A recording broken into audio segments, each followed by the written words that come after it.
Halo semuanya, di dalam video ini saya akan menjelaskan tentang peristiwa pandemi terbesar yang berawal di Eropa, yaitu The Black Death.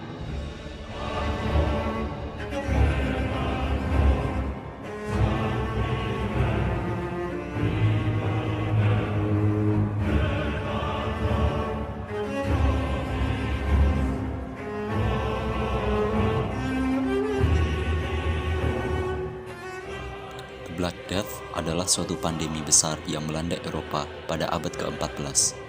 Wabah ini merenggut sampai 75 juta jiwa, yaitu sekitar sepertiga hingga 2/3 populasi Eropa. Jumlah kematian tersebut bertambah sampai 200 juta di Eurasia dan Afrika Utara.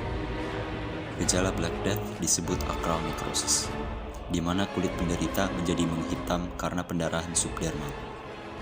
Para ilmuwan meyakini bahwa Black Death adalah suatu serangan wabah bubonik yang disebabkan bakteri Yersinia pestis dan disebarkan oleh lalat dengan bantuan hewan seperti tikus rumah. Sebagian kalangan berpendapat bahwa pes di Eropa terbawa masuk lewat perdagangan di jalur sutra. Pendapat ini dibantah sejarawan Norwegia Ole Jørgen Benedicte dalam bukunya The Black Death 1346 sampai 1353. Menurutnya, pes tidak masuk lewat Tiongkok, namun muncul di dekat Laut Kaspia, selatan Rusia, yang sekarang adalah dalam wilayah Ukraina pada musim semi 1346.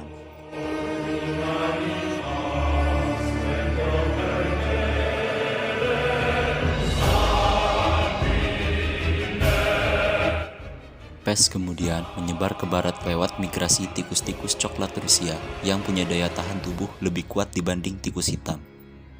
Namun, kutu-kutu di tikus kemudian juga menghinggapi tikus hitam di tempat migrasinya.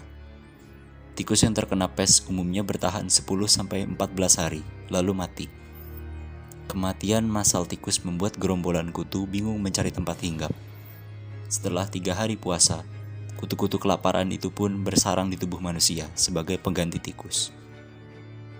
Berikutnya, penularan yang kedua merupakan wabah pneumonia yang menyerang sistem pernapasan dan disebarkan hanya dengan menghirup udara yang dihembuskan melalui korban. Wabah penyakit ini jauh lebih mematikan dibanding wabah pes yang hanya memberikan harapan hidup 1 minggu pada korban, sedangkan korban wabah pneumonia hanya memiliki harapan hidup dalam 1 atau 2 hari. Penularan ketiga merupakan penularan wabah septikemia. Wabah ini menyerang sistem darah. Berbeda dengan kedua wabah lainnya, varian ini dapat menyebar melalui gigitan serangga atau hewan pengerat yang telah terinfeksi, atau juga melalui kontak dengan manusia yang telah terinfeksi lainnya. Oleh karena itu, para dokter yang menangani wabah pada saat itu perlu menggunakan kostum yang khusus. Kostum ini terdiri dari mantel yang memanjang hingga ke pergelangan kaki, topeng yang berbentuk seperti paruh burung, yang diisi dengan wewangian atau aroma tajam dari bahan-bahan alami, seperti bunga lavender. Para dokter juga memakai sarung tangan, sepatu bot, topi bundar lebar, dan pakaian luaran yang lebar dan panjang.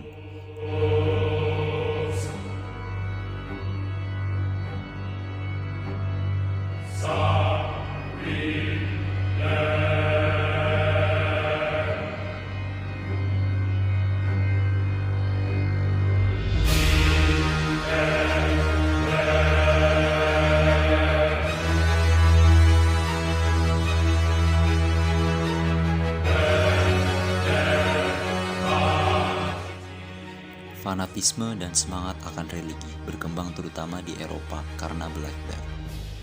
Beberapa kelompok masyarakat Eropa menyerang kelompok tertentu seperti orang Yahudi, biarawan, orang asing, pengemis, dan peziarah. Mereka mengira bahwa dengan melakukan itu akan membantu mengatasi masalah wabah. Pengidap penyakit kusta dan orang-orang yang memiliki kelainan kulit atau yang memiliki jerawat yang parah biasanya akan dikucilkan. Karena para dokter pada abad ke-14 kehabisan ide untuk menjelaskan mengenai penyebabnya, masyarakat Eropa mulai mengubah sudut pandang kepada astrologi, gempa bumi, dan sumur yang dicemarkan oleh orang Yahudi sebagai alasan untuk penyebab wabah. Pemerintah di Eropa tidak menyelesaikan masalah karena mereka tidak tahu mengenai penyebab dan cara penyebarannya. Mekanisme penyebaran wabah pada abad ke-14 tidak dimengerti oleh orang pada saat itu. Banyak orang kemudian menyalahkan bahwa ini adalah kemarahan Tuhan. Ada banyak serangan terhadap masyarakat Yahudi. Pada tahun 1349 Agustus, komunitas Yahudi di Mainz dan Cologne dimusnahkan. Sebelumnya pada bulan Februari, penduduk Strasbourg membunuh 2000 penduduk Yahudi untuk alasan yang sama. Hingga tahun 1351, 60 komunitas besar dan 150 komunitas kecil Yahudi telah dimusnahkan. Wabah ini menyebabkan hilangnya kehidupan sosial antar masyarakat.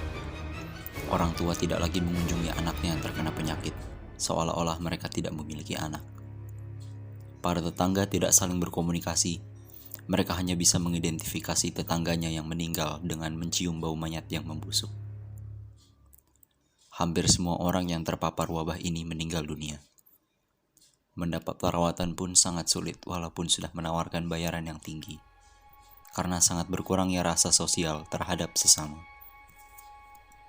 Bantuan yang diberikan oleh orang-orang yang bertujuan untuk amal agama pun hanya sekedar mengeluarkan mayat dari rumahnya dan diletakkan di depan pintu. Di masa ini, ada banyak orang yang mengakhiri hidupnya di jalanan. Bagaimana Black Death berakhir? Teori yang paling populer tentang bagaimana The Black Death berakhir adalah dengan diimplementasikannya karantina. Orang-orang yang tidak terinfeksi mengunci diri sendiri di dalam rumahnya masing-masing. Dan bagi mereka yang mampu, mereka pergi dari tempat yang berpopulasi banyak dan memilih untuk hidup di suatu tempat yang terisolasi.